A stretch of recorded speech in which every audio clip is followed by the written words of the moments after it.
My name's Finn Peters. I'm a composer and flute player and saxophone player and producer. Working with Mick Grierson and Matthew E. King at the moment, research and development into brainwave music. Music's fascinating and it fascinates us, and the brain is like what we are, and to try and connect music, which we don't understand, which is fascinating, with what we are, which we don't understand, which is fascinating, is like a kind of goal. It's one of those things that people love to try and think about. A friend of mine, Matthew E. King, said that he knew this guy that had a computer that could tell what note you were thinking of, and the computer would play that note. I tried the software out and it worked. I remember not being able to sleep that night, just thinking of the possibilities. So you've been talking about this idea that you map the brain signal to pitch, basically. So the idea is you think and then some notes appear on the screen, right? But I think you can think of a higher level than that. You can think of yourself as being the conductor. Now if you think about the conductor in an orchestra, they don't tell every single person every note they have to play. They give an overall structure, they guide the piece and the performance. However, you'll be able to do that, but with your mind. The ball is just there to help you, so you can think about the ball if you like.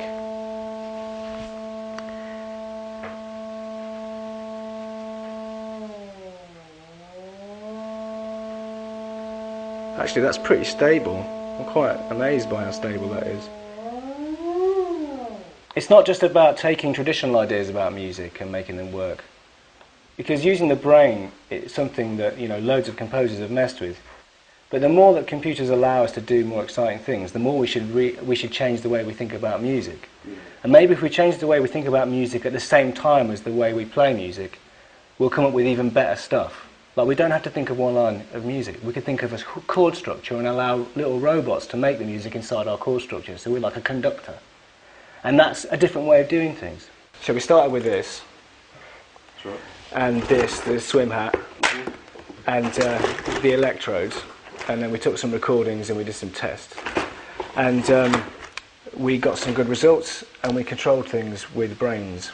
And that was all good. But the problem is, gigging with that is a nightmare, right? Impossible. But gigging with this, that's possible. What I've been working on is taking the data that we've got from the research and development and converting it into music, and using that music as the basis for compositions which we'll play and improvise on.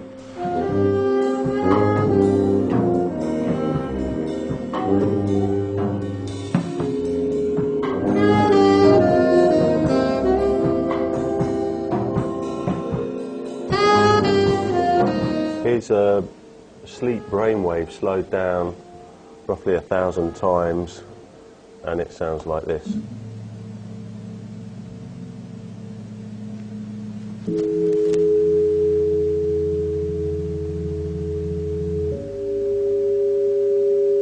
What I did was take that music and extract what I heard those sound waves to be, and put them in a synthesizer part which sounds like this.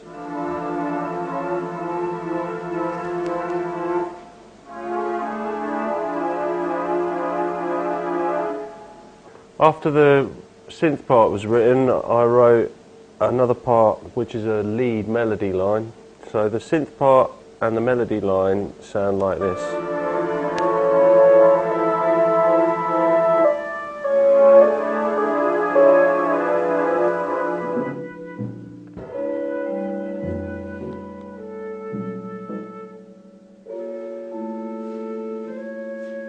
What we've been doing now is arranging it for vibraphone, percussion, tuba, flute and laptop.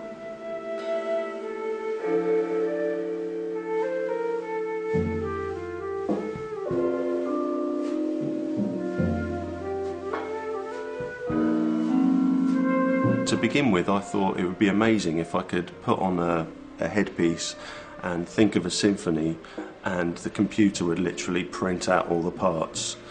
Now, I think we're probably about 50 years away from that, but having worked on the technology, I think that sort of thing is possible. Certainly being able to write music in real time using this kind of technology, we're not very far away from that, and that's what we're working towards at the moment.